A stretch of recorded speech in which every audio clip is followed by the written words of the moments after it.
I'm Al McFarlane. Welcome to The Conversation with Al McFarlane. I'm glad to be here and glad to have you along as well. Today is Wednesday, May 17th, 2023. I'm pleased to hang out today with one of my colleagues, my companions, Maestri Yoji Senna, who joins me from Bahia in Brazil. And we're going to talk about just what we've been thinking about and working on and trying to come up with a product that we think is unique, innovative, important, timely, and that reflects the emergence of the ability of our people to connect across a variety of idioms, languages in the world. And we call that a project. The working title presently is Afrodescendientes. We'll be going through some other possible names in the future, but we'll talk about that. Obviously, I'll take the time to get an update on things happening in Brazil and in South America that Yoji Senna follows. And I've always wanted to spend time with him. We've introduced him as Maestri Yoji Senna, and the title refers to his position as a master of capoeira. I want to talk about what that means, what it is. Also today, however, we're going to be standing by for a press conference being held by Minnesota's Attorney General, Keith Ellison. And the press conference is going to be a live stream where his office is announcing the settlement that they've reached with the cigarette maker Juul, Juul. And by way of background, I'm looking at an older article from The Conversation that ran in September 22. Juul has been the topic, the subject of a lot of legal actions over the past couple of years. And in September, they agreed to a $444 million settlement with dozens of states. And the settlement was to pay for what they did, or in inducing teens to start vaping, both because both teen vaping is an epidemic now, both globally and in the U.S. And the critics have said that Juul's targeted marketing strategies were the primary driver behind the company's ability to reach young people. Well, Minnesota is one of the states that has sued, I think separately from the ones that were settled last year. And today, momentarily, Minnesota Attorney General Keith Ellison is going to announce the results of the settlement that Minnesota has reached. Just in reference to that too, background-wise, the story from last year said that the settlement dealt with the company's practice of targeting teens through social media and through parties and models. And this story talked about why they were paying almost $500 million to about 33 states involved in the September 22 settlement. And this article by a scholar talked about the settlement concluding a 2-year bipartisan investigation into the e-cigarette makers' marketing and sales practices for its vaping products. States that claimed Juul marketed its addictive the states claimed that Juul marketed its addictive nicotine products to adolescents, and the company had previously settled suits with 4 other states. So as a part of that settlement, this is back from September of 22, Juul agreed to limit marketing and sales practices that may appeal to adolescents. In addition, it said at that time it still faced lawsuits by 9 other states and faced hundreds of claims on behalf of teenagers who want to hold Juul responsible for their nicotine addiction. So we'll come back to that momentarily. As I said, we're waiting for a press conference to begin with Minnesota Attorney General Keith Ellison. Greetings to my friend Michelle Madison. Thank you for watching, Michelle, and thank you for others who may be joining us from anywhere around the country and around the world. I want to take a minute to invite you to support this program, support Conversations with Al McFarlane. The way you do that is by becoming a subscriber. We are streaming this program simultaneously at two YouTube channels. It's the Black Press USA YouTube channel and the Insight News YouTube channel. But we're also streaming it live on Twitter, on LinkedIn, and on two platforms on Facebook as well. For Facebook, three platforms actually: the Al McFarlane channel or platform, the Insight News platform, and the Black Press USA platform. Our goal is to reach as many of you as we can, to build community, to create what we call robust conversations about who we are, speaking to ourselves and speaking to the world in ways that reflect our passion and our belief in our ability to create, co-create futures in which we win. Well, so no matter which platform you're on, what I'm asking you to do is to go over to the YouTube Insight News MN channel and subscribe. I'm also asking you to share this with friends, your contacts, and also like, share, and subscribe. My friend Yoji is available here in Bahia. Yoji, good morning, good afternoon. How you doing, man? Hi, how you doing? Good I'm evening, good. good afternoon. I'm Good doing good over afternoon. here. Okay, Yes, okay. good afternoon. Yeah. Well, what's going on? What's in the news in Bahia? Well, there is many things going on here in Brazil. Um, Bolsonaro is being in hot waters lately because I believe you Hold know on. that. Hold on. I didn't know this, but Keith is speaking right now. So let's go straight to Okay. him. Let's go to Keith Ellison. Yes. Yasmin, go ahead and bring in Keith Ellison. I didn't see the note. Okay. Yeah.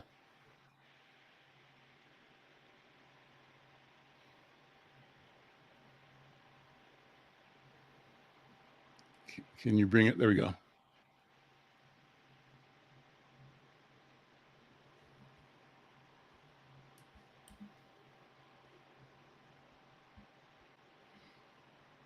No, I'm not hearing it. Are you hearing it, Yoji? No. No.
Okay. I think we're back, Yoji.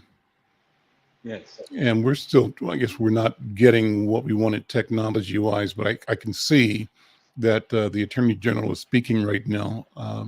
And we hope that we can get the audio fixed. It's an important event, an important press release. And I think the governor is going to be speaking in a second. Uh, any suggestions, Yasmin? Can you try it again? Yeah.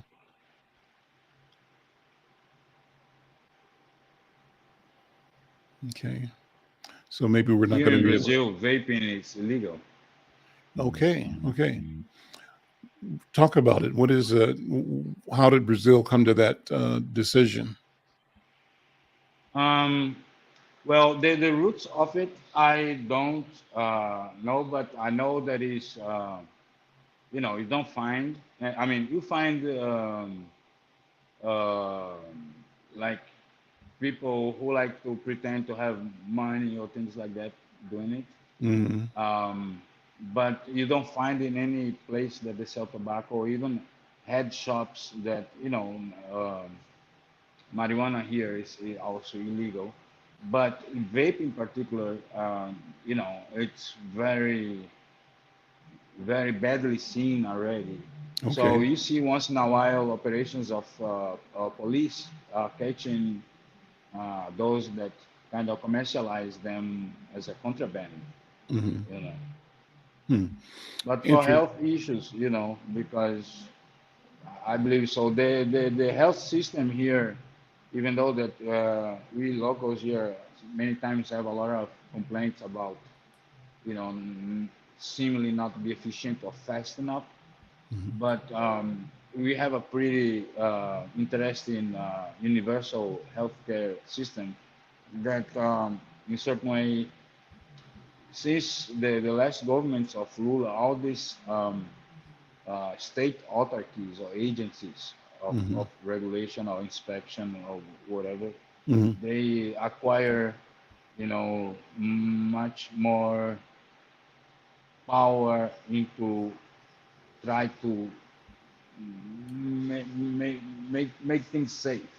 Mm-hmm. So thanks, for example, going back to this, how the efficient, how efficient is that system that and their technology back of that system that allowed to this fraud that was committed by Bolsonaro with his vaccination card to enter the United States, and that is putting him right now in very difficult situation because one of the things that happened is there is at right now 8 people directly that were working for them as his chief of cabinet. They are in jail, and 8 other people that are very close to him. But his phone also was apprehended. So there is a lot of evidence. He was yesterday in the federal police giving, his version what it is.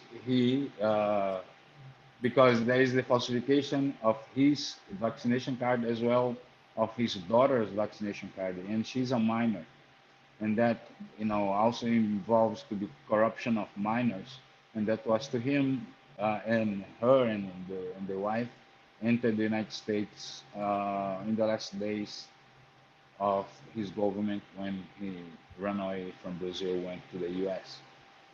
So there is a lot of things that's being discovered, and he put the whole culpability on this his immediate secretary that falsified his own uh, vaccination card on without him knowing, and did because he wanted to do. But because how the system is efficient, it was detected every single step that they did, because they did the crime and tried to cover up, and even that also was and they can pinpoint the time, the place, which room basically what that happened. Also here, the other big scandal that's going on, it's about betting on soccer. So there Okay. is eight soccer players that are in jail right now. Mm-hmm. There is one Brazilian player that plays to the Colorado Raptors, I think, that also is involved. Because in the last few years here, the betting industry exploded, and they not only bet on the results of match, but they are betting on how many yellow cards is gonna be to each team, or if uh, uh, a player is gonna be expelled, you know. So and this is shaking pretty much everybody, and it certainly took over other, I would say, more important economical and social issues that the Congress were taking care. to install a commission to investigate all Let me of interrupt you again, Yoji. I'm going to try to bring us back to the press conference. Right now, the governor is speaking, and the problem we had before was getting the sound. So let me see if I can bring the sound up from my computer to. Uh, are you seeing that now? yes, Okay. I hear. Okay.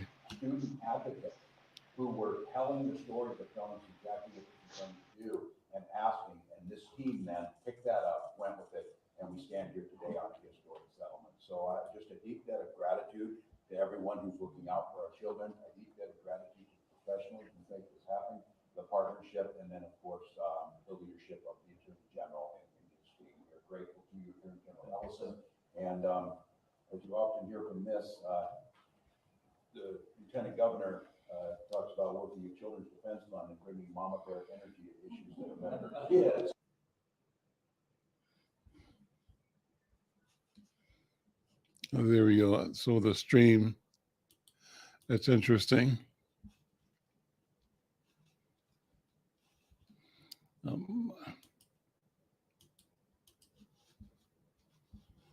Oops.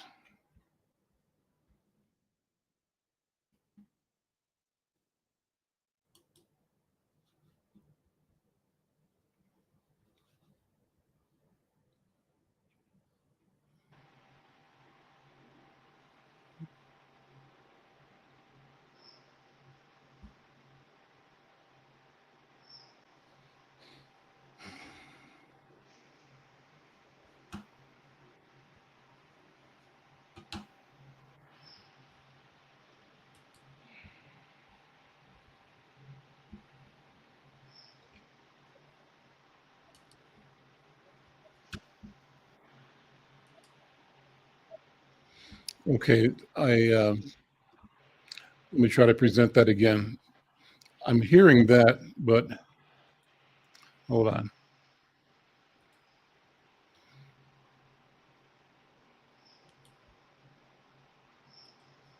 This is the Lieutenant Governor, Peggy Flanagan. On their academics, their physical and mental health, and their overall well-being. And as adults, we have a responsibility to keep our children safe. Allowing deceptive and harmful marketing to target young children is unacceptable, and we are not going to tolerate it here in Minnesota.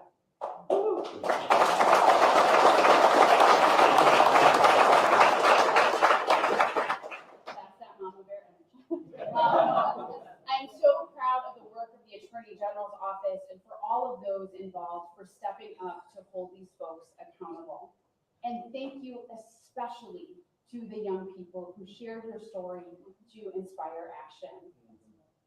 Claire, we are here today because of you. When we met you in Hopkins High School and you shared your story and you were vulnerable in a way that allowed us to protect thousands and thousands of children in Minnesota. Thank you for your support.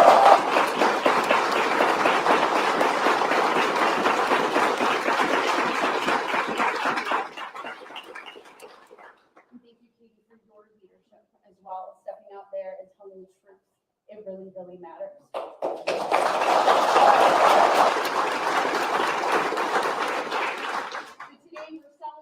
This settlement as a victory for the health and safety of the future of our state, but we know that the work continues to help our young people who are suffering and struggling with addiction. So it is a good day, and we know that more work remains ahead of us, but it's good work if you can get it. Right? And so with that, I would like to introduce Tara Sutton.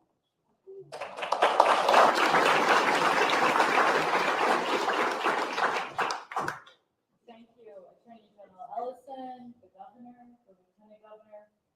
It has been just a great privilege to represent the state of Minnesota and once again protecting the children of Minnesota against big tobacco. You know, I can't help but remember it was just basically 25 years ago today that the state held a similar press conference, where the Attorney General then, Skip Humphrey, announced that Minnesota had achieved a historic settlement against big tobacco for the catastrophic damages that they have caused against the citizens of Minnesota and around the world. As a member of that trial team, when I was at that press conference, I remember vividly when Attorney General Humphrey said, "We won." Minnesota won that day. And Minnesota was the only state in the nation that had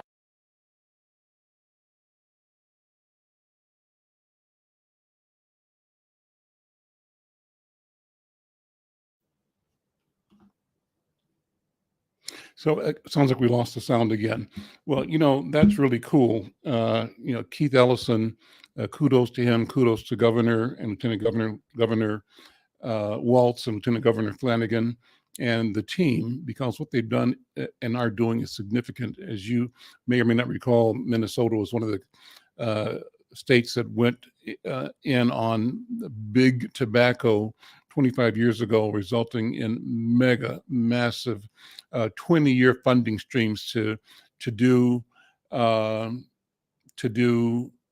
mitigation, consumer education, prevention for teens, and help for people that have been victimized by tobacco. So we're going to pull this down. We got a lot of, let's see, I want to eliminate that stream. There we go.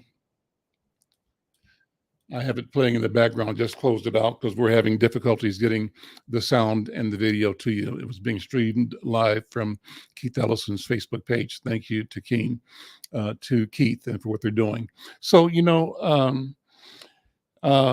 that's an important event, and it's important that in this generation, this Attorney General, like Skip Humphrey in the previous generation, led the fight on behalf of the health of the citizens of Minnesota, speaking truth to power, bringing the powerful, the money to the table, and demanding and exacting a price for the damage they were doing to the public health, to the public good.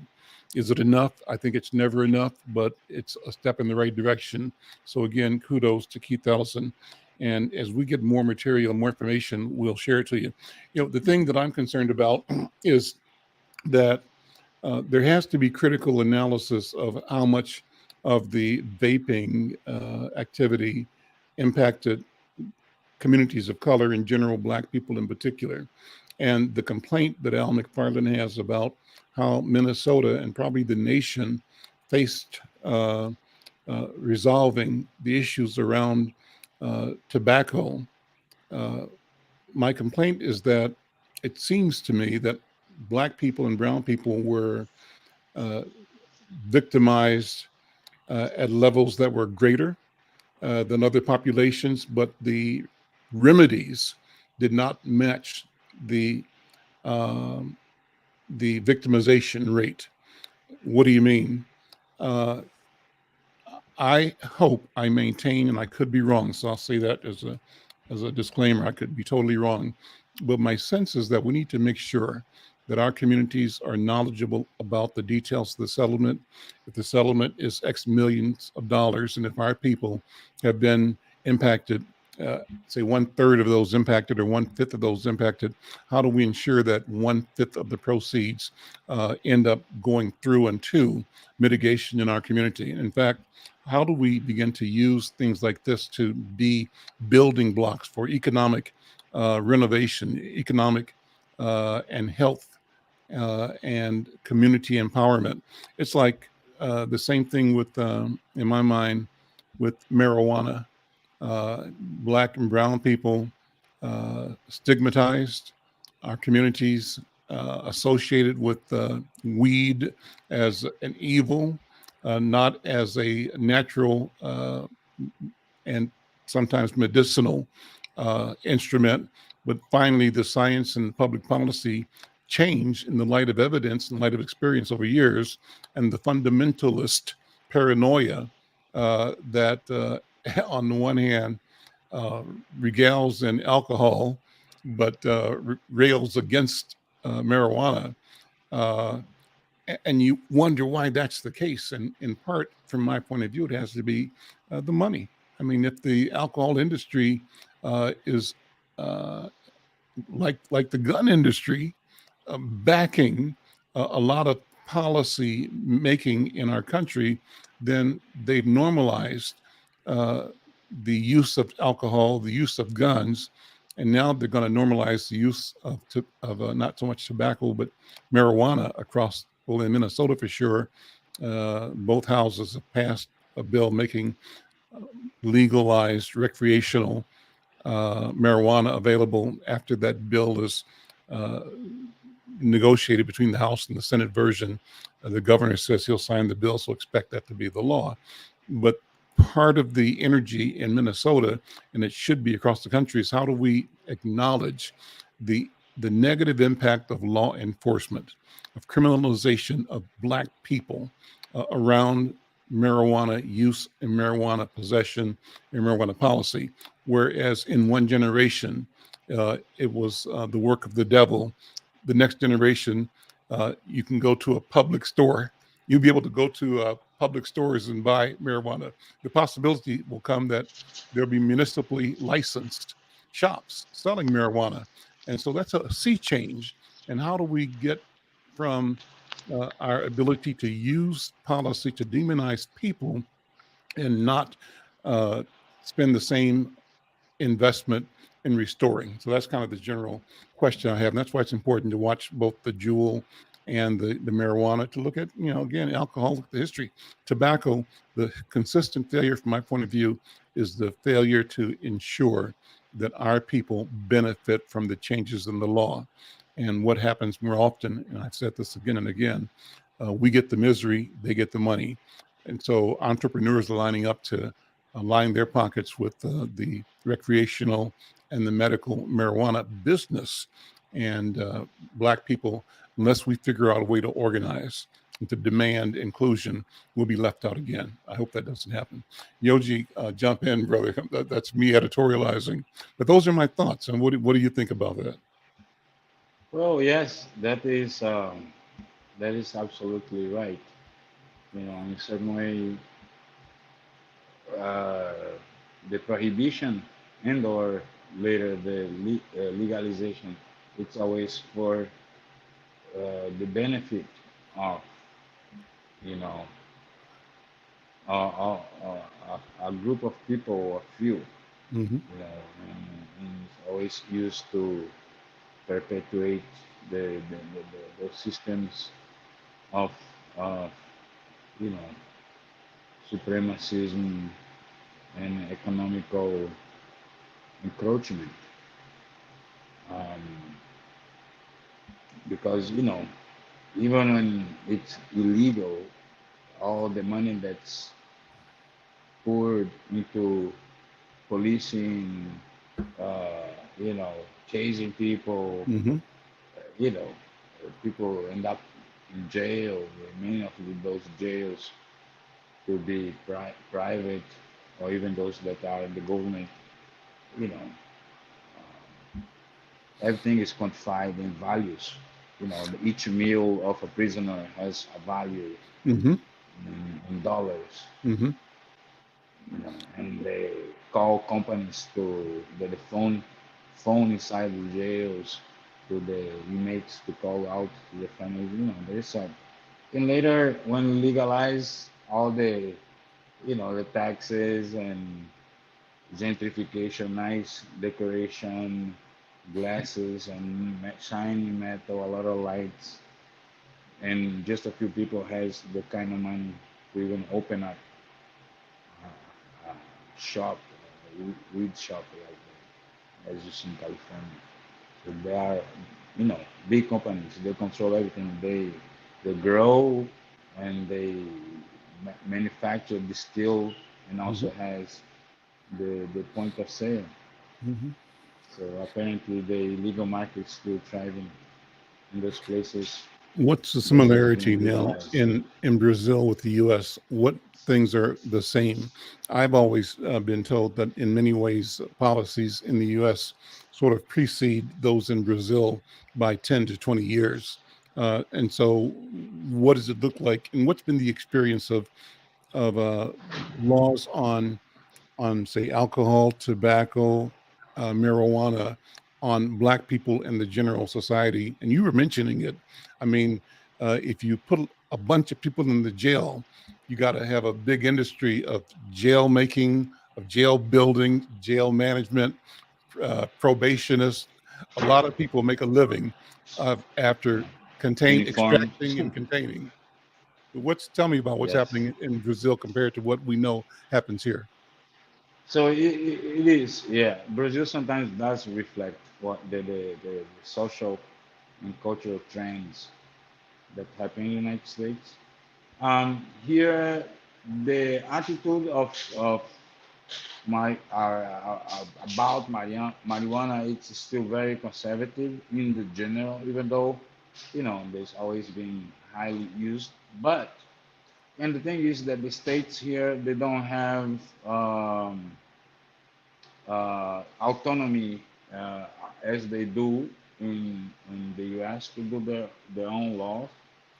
So all of this marijuana, it goes all related to marijuana goes to the national the sanitary vigilance agency, as we call it. Okay.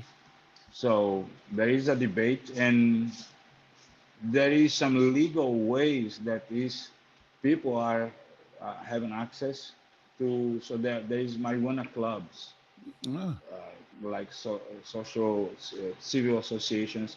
Also, though many clubs of people affected by some kind of ailment that marijuana do help them. mm-hmm. And so, um, you know, um, and the thing is here, marijuana that, as you know, in the United States here, it's still uncommon. The marijuana you find here is, in general, is much more uh, is grown without much sophistication, Mm-hmm. you know. But there is this tendency, as I say, starting to reflect what's going on in the United States. So, um, and the other thing is you can here have now, if you have some kind of, because it has been accepted that marijuana helps as a medicine some so to certain illnesses, then now if you have some kind of medical certificate about it, you can do a habeas corpus to be able to grow your own Ah, uh, marijuana at your home and not be uh, busted. mm-hmm. But you don't find, yeah, it's still one side very conservative attitude. So people, um, you're gonna find people that get very upset when they smell, or you know, Mm-hmm. but and because there's a lot of crime really associated with it, with the traffic of it. So the Okay. gangs, the factions, as it's called here, that they Mm-hmm. are, you know, uh, big, and they do nowadays. They are highly organized crime syndicates that the main income is the sale of retail um, drugs or herbs, you know. Mm-hmm. So um, so there is a lot of this fear, because the crime levels, the proximity of crime to the life of a regular person here is much closer than in the US. Mm-hmm. Okay. What I asked you to talk about capoeira. Uh, I know that's obviously something that you know a lot about, and I think we are remiss if we don't present you opportunities from time to time to talk about the art, the martial art, the culture of capoeira. So take some time. And how do you introduce capoeira to our people? Well, Capoeira, it's umbrella definition that you could apply. Capoeira is an art form that encompasses several different facets. Similar how sometimes you can think about hip hop, right? That is um, manifested on breakdancing and graffiti and poetry. So capoeira, you could see use this as an analogy to understand. But also, so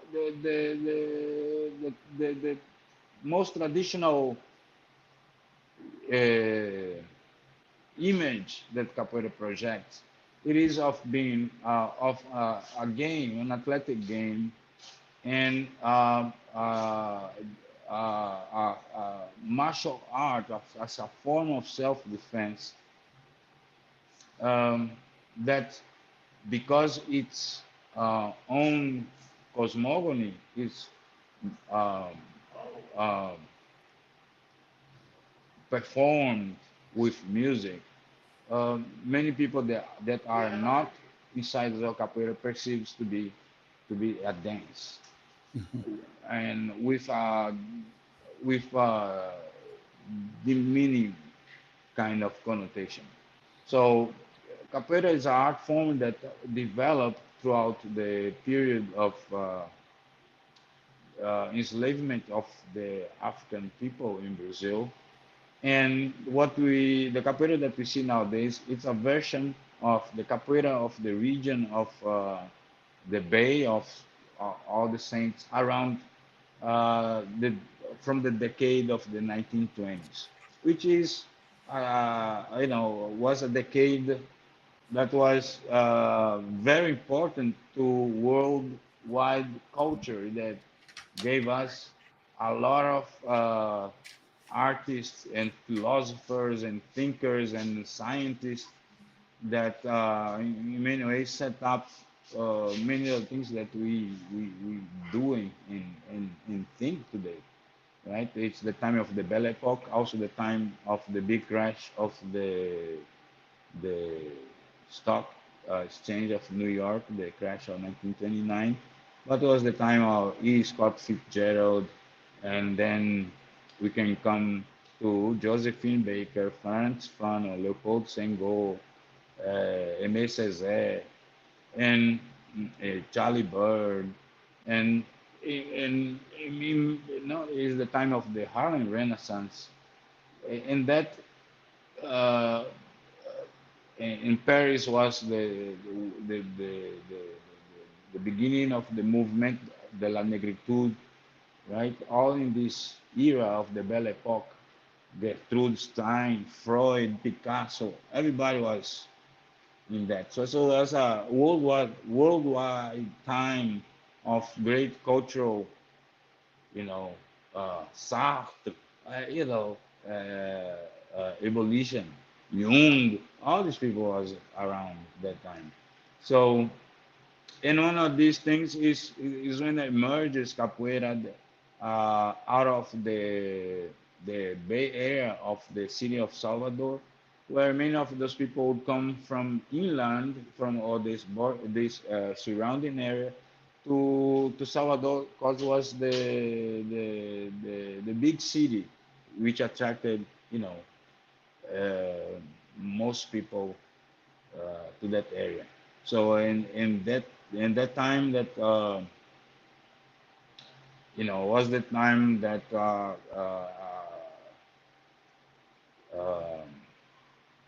the valorization of folklorical uh, manifestations start to be um, appreciated. For example, Bahia in particular, the Afro-Brazilian culture has this connection with Minnesota. One of the first anthropologists who started to pay attention to the culture of the Candomblé temples was a woman called Ruth Landis that came straight out of Minnesota, where she was also making field studies about the Ojibwe women. She came, and from the 1932 was the first um, times that uh, the Afro-Brazilian culture is start to be seen through a ethnographic uh, lens. So capoeira is part of that. The capoeira that we do nowadays, thanks to one person called Mestre Bimba, that at about these times, the late 1920s and into the 30s, start to become notorious in the form that he did. There was two, I mean, almost in the 1920s, there was one of the biggest legends of capoeira is called Besouro Mangangá. Besouro is the beetle, the big beetle. That this guy who is a legend here because he was a very rebellious black person. And remember that in the 1920s was only like 21 years, 23 years off the abolition of slavery in Brazil. Brazil was the last country in the Americas to abolish slavery in 1889. And right after that, the Brazil ceased to be a monarchy to become a republic. So at that time, still the relationship is still even today. There is a lot of there is strong tints of that colonial kind of synergy. So and is when black people start to in a certain way become more visible by the aspect of their cultural production. So Master Bimba was this person that he became notorious by uh, intervening in situations where the police would be mistreating regular people, and he would uh, neutralize the police and would go then later to the newsroom of the local newspaper to bring in the weapons that he has seized from the police agents while he was defending uh, somebody that was unjustly being abused by the police. He would So his name neutralize was them by Master B. taking their weapons away. Is that how you did it? I mean, that was the last thing. Okay. but, but yeah, he would knock out several, Hmm. at the same time. He was a very tall guy, and Hmm. so and he was the guy who started making capoeira notorious. But he has the vision of taking capoeira from be associating with street activities or borderline illegal activities, you know, um, because capoeira was already seen for many years since the colony times as a extreme dangerous body ability that certain black people had. Hmm. For example, they are famous for being used as different kind of militias to protect different political parties and things like that. So they have the fame of hoodlums and dangerous, Okay. Okay. hooligans. So Master Bimba always was seeing capoeira also as a way of of education and to that certainly the myth that capoeira was only for marginalized black people was a myth. So his school was in downtown Bahia in that period of time, close to the big um, universities and school colleges. So many of his students were uh, Brazilian white Hmm. youth, um, because he would select his people to be his student, that you have or to go to school and show Hmm. your certificate, or had a job showing your work certificate. this downtown, and in the neighborhood he has his extension of the school to his community. But he has a very a thought of organizing a method. So the big difference that he brought in, he is a person who devised a methodology to teach capoeira, regardless of all that, or you had natural ability or close affinity to the culture in general. Right. So it was a form also to spread the knowledge about black culture to the elites, which those students, white students, were in certain way contributed to the acceptance further on the years of capoeira, you know, as becoming a mainstream activity. Nowadays here in Bahia, there's a debate about the insertion of capoeira in the curriculum of the public schools. Um, Where do you stand on that this, debate? What are the issues, number one, and where do you well, the stand? debate is because it's much more common here to find capoeira in the curriculum of private schools than in the Hmm. public school. Okay. Um, one, because capoeira it's mainly transmitted in a traditional way that is, almost orally. They are transmitted by maestros and professors that in many cases they don't have the formal education that the system requires To teach. uh, to teach, Hmm. right? So it still is a debate of recognition of as they call it, the notorious knowledge Hmm. acquired by being a cultural agent, by being one of the players and guardians of those cultures. So because too, capoeira interloops with the area of physical education. So physical education here it's a profession to be a physical education teacher, professor. Sure. You go to Yep. college for it to be a personal trainer, and they have guides that in certain way. For a while there has been this issue that anybody who did any activity that's related with the body, you would have to necessarily have uh, uh, a degree on Mm. physical education, being all the other martial arts, yoga, dance.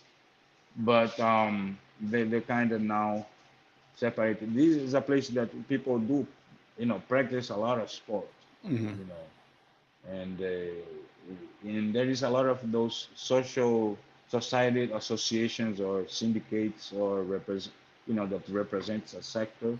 Mhm. Um, and capoeira, has advanced as from that 1920s to today. Capoeira today is you find present in mostly all the countries in the world and Mhm. territories.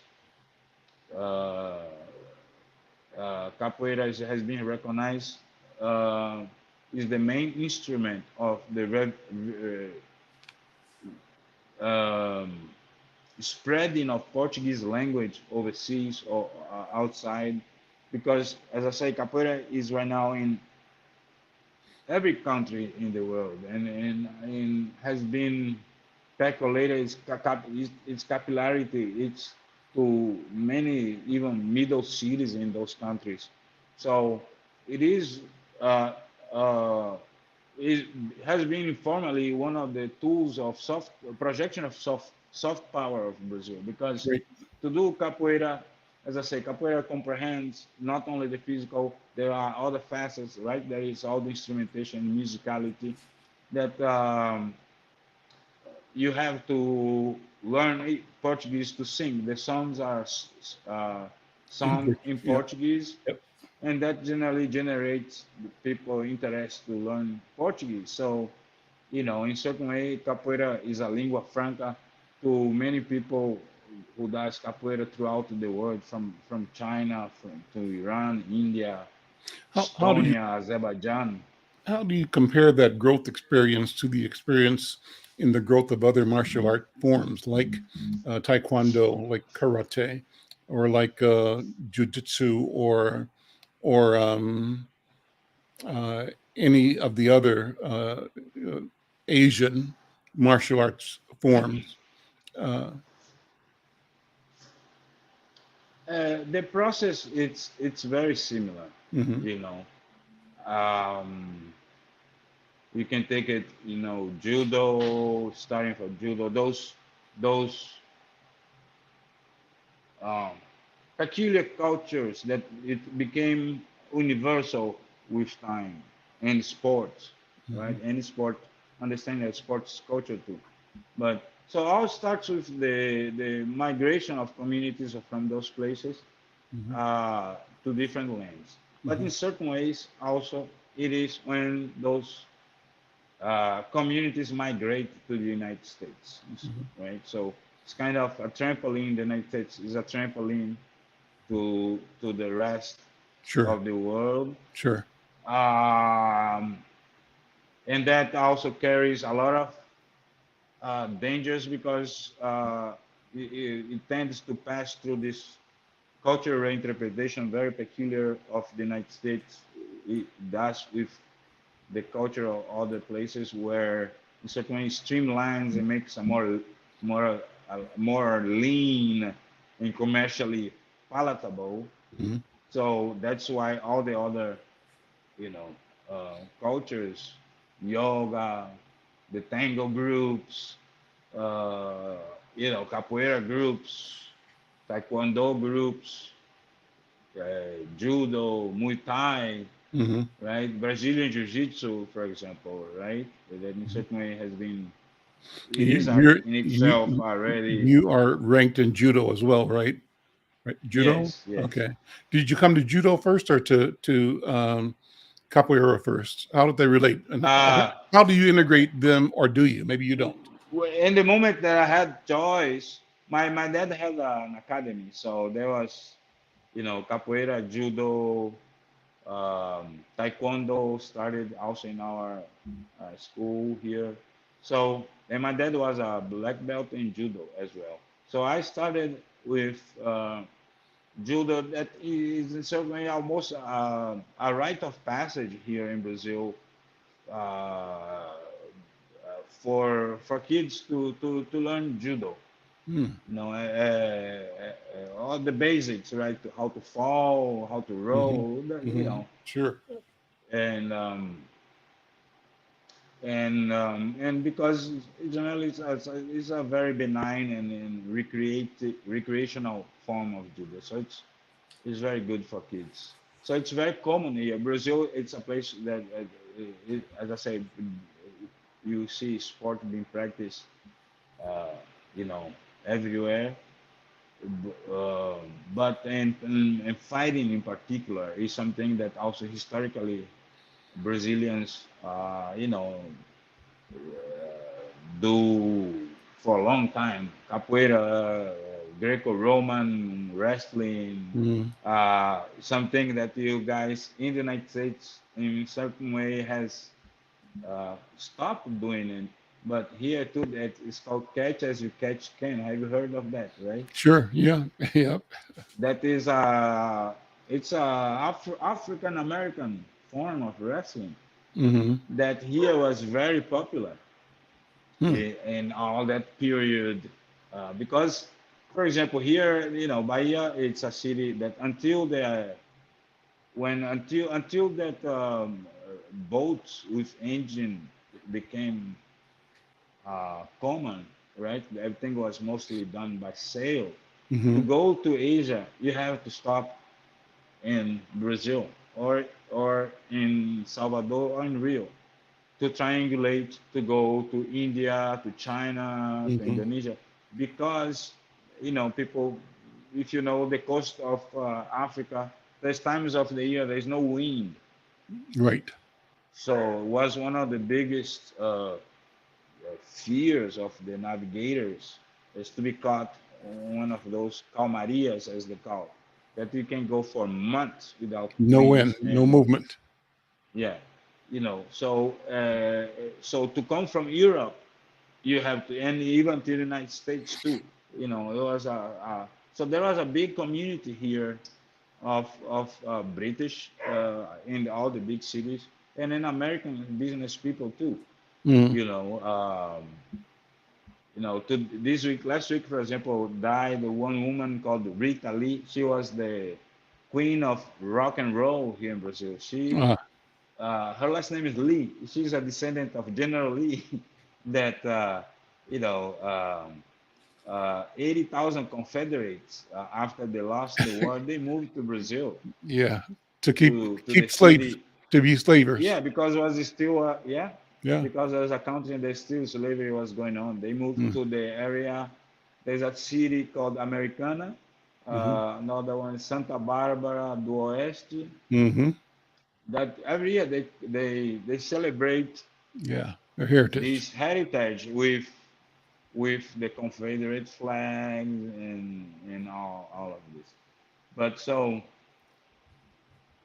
so when we are talking about capoeira anyway, so and that is stuff. So capoeira, it is becoming one of those um, universal culture that after immigration out of Brazil start to happen as a result of the increase of tourism from the 70s on. We got to wrap it up, Um, you know, buddy. We're out of time. Listen, we'll do more. This is a great conversation. I enjoy learning about and hearing you tell the story too. That's the fun of it, is hearing it from the mouth of Mestre Yoji Senna and the legacy that you represent that flows through you. We'll talk again next time. I'm Al McFarlane. This yes. is The Conversation. We'll talk to you later. Bye-bye. Thank you, brother. Bye bye. You're welcome.